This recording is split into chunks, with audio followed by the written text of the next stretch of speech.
Welcome to the Beyond Electric Sheep podcast. I'm Brick Thompson. And I'm Ed Daniels. Hey, Ed. Hi. So today we were talking about topics that we wanted to cover, and you brought up that you were using ChatGPT 4.0 to help you learn about a medical condition of your own. So why don't we talk about that a little bit? Yeah, I thought it would be good to talk about it because I think there's some sort of lessons for people in how I did this, and of course I did it just for my own self-interest. But I think it's what I'll describe was the condition and why I decided to talk with GPT 4.0 about it, and then also some reservations and sort of care that I think people should give if they decide to talk with any one of these more advanced frontier models about their own medical condition. Yeah, great. Okay. And this is it's an interesting condition because you and I both share it. We may have different causes, but it's a type of a migraine called an ocular or optical migraine. Right. So so tell me about why you were looking it up and what you found. Right. Well, my condition is called scintillating scotoma. Scintillating means that you get bright, flashy, sort of psychedelic lights, and scotoma means blind spot. And so this is something that I've had since actually the 1990s, and it just occurs on occasion, and all of a sudden I'll get a little flashy light, a scintillating point of light, and then it expands into either a circular or C shape, and within the circle or the C shape is a blind spot. So, and then it expands over about a 20-minute period to take up my entire field of vision, and by the time it takes up my entire field of vision, it's actually dissipated enough that I can see kind of normally again. But during the progression of this, which is almost irreversible. Once it gets started, it's just going to go through the entire cycle. It's disturbing. If you're driving a car, whatever, that's a problem. And so you got this blind spot, and it's just mentally disruptive, the fact that you got this thing going on. So it's a kind of a mystifying condition, and I really think that's part of the syndrome, or whatever you want to call it. Your brain is scrambled, as I'll explain, and it's just makes you confused, makes you kind of upset at having this. So mine's is that like you? No, mine's different. I'll get a little tiny blind spot and sort of a kaleidoscopic effect, maybe a little bit. That's the scintillation. But I don't get a big blind spot, and I don't find a scrambled brain or upsetness other than I know I'm going to get a headache, and not even that bad a one. Right. I had a group of these 2 years ago, maybe 3 years ago, and then one 6 months ago, and haven't had it since. I think it's related to not wearing glasses when I'm looking at a computer screen all day, because when I do that, it just doesn't seem to happen. So sounds different. So why did you get on ChatGPT? What were you looking for? Well, so I have a neurologist. I've been to primary care physicians. When this initially happened, I had an MRI of my brain just to see if it was being caused by a brain tumor or something like that.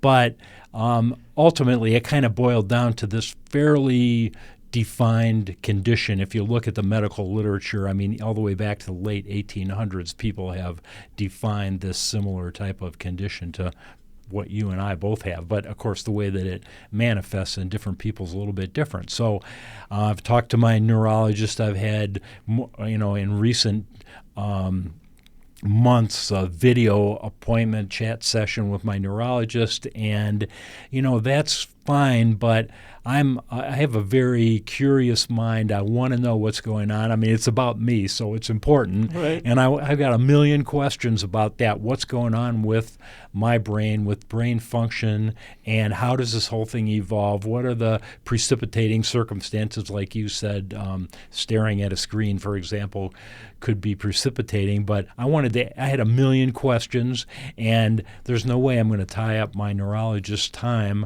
to sit there and just answer my questions. And, to be perfectly honest, if, I don't believe anybody about anything when it really boils down to it. So even my neurologist that knows way more about this than I do, I'm still not going to be 100% confident in what she tells me about it. I'm going to look up the sources and want to know more. So Yeah, that makes sense. So I thought, Do your wow, own what research. a great opportunity to sort of test out, in this case, GPT-4o about that. And it's not a medically specialized LLM, right? No. It's a general Yeah. LLM. So so I did, and I can tell you about my session. Yeah, yeah. So you basically consulted it like you might consult a neurologist. Yeah. All right. So what? And, So well, and the way I interact with these sophisticated LLMs is really to treat them like a very intelligent advisor. And so I start out with a description of my situation and my understanding of the condition. So I talked about, well, here's what happens to me. I realize that this is common. I understand that it's caused by what's called a spreading cortical depression. So it starts at the, as I understand it, at the back of your occipital lobe, and something triggers it, whatever it is, and then it spreads in your brain, kind of like a seizure. Yeah.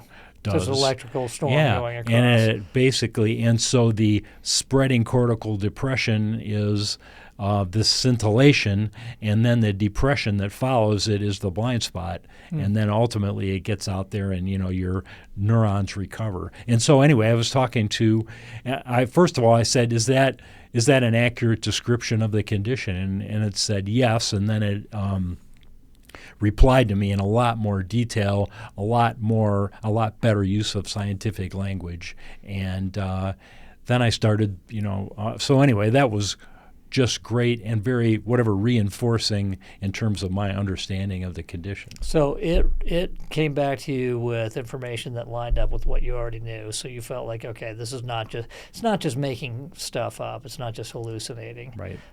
And then I'm sure you went deeper, as you'll tell me about, I'm sure. But how did you know it's not just making stuff up? Right. Well, in this particular case, I had done plenty of research. I've read scientific papers about this condition, and so, I know enough to, whatever you want to say, sniff out BS, if it was hallucinating. And I'm also familiar with LLMs, and I've seen them hallucinate many times about, various kinds of things. And so I felt pretty confident about the kind of information that it was providing me. And, one thing, I would never take any particular action like medications or, any kind of Self-brain sort surgery. of danger. Yeah, right. Nothing like that, definitely. On its advice alone. But nevertheless, I thought it was worth exploring, well, what triggers this kind of stuff? What are some triggers that other people have found? And, of course, also treatments. Did you learn anything you didn't know?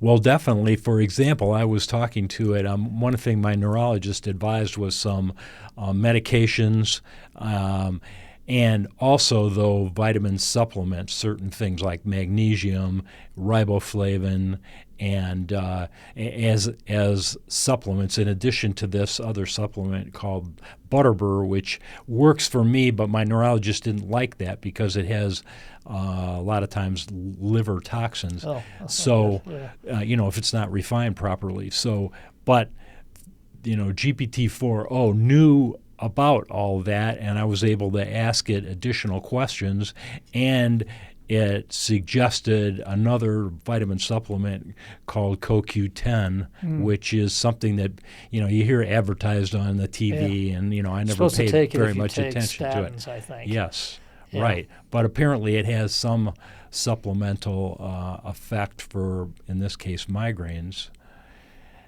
So did you then run all this by a doctor, or what did you do? Or I did you actually do additional independent research, or? I actually did. I didn't do a bunch of independent research, and I felt that this CoQ10 stuff was probably, it's advertised on TV. I didn't feel like it was going to be particularly dangerous to me, but I did tee up. I have the opportunity to have email-type conversations with my neurologist, so I did tell her what I was planning to do and asked for her feedback. She signed off. Yeah. How does she feel about you going to an LLM for medical advice? Well, I guess I'm going to find that out. I don't know yet. I haven't had the actual verbal two-way communication, but she was okay with the CoQ10, although she said the evidence is weak in terms of it. But nevertheless, I never even would have thought of that without talking to GPT-4o. I mean, if it's a benign compound, you almost wish he would say, "Oh yeah, that works great," just Yeah. for the placebo effect. Right. Yeah, exactly. Yeah. Yeah. Interesting. So to me, just to kind of wrap up on that, I felt I was very happy to have that conversation. I didn't feel like I was wasting anybody's time. I was not, asking an expert to spend time on me when she could have been much better spending her time with somebody that needed it more. But so to me, I felt like I got a lot out of that conversation. I felt good about it. But again, I'm a skeptic, so I wasn't going to buy anything that it said 100% without confirming that with my physician. It's interesting. Do you think there are risks for the average user who's maybe not? You're an engineer by training. You're medically minded and scientifically minded, so you're going to be skeptical. There may be people who aren't wired that way that could potentially take advice that was a hallucination, or just bad. It seems like there's some potential problems there, and I'm not sure how society deals with that. I think it's a challenge because to me, I got very comfortable with this LLM interacting with it, treating it like a respected, intelligent person, colleague, expert on the topic.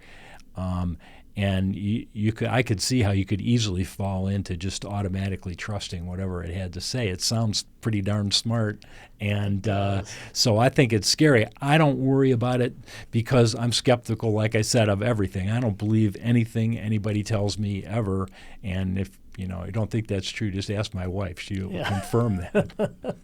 It's funny. I mean, it makes me think of that early story we heard when ChatGPT first came out with that, where a lawyer asked for some cases to support his argument in court, and it made up a bunch of really real-sounding cases with references and so on, and the lawyer got in trouble.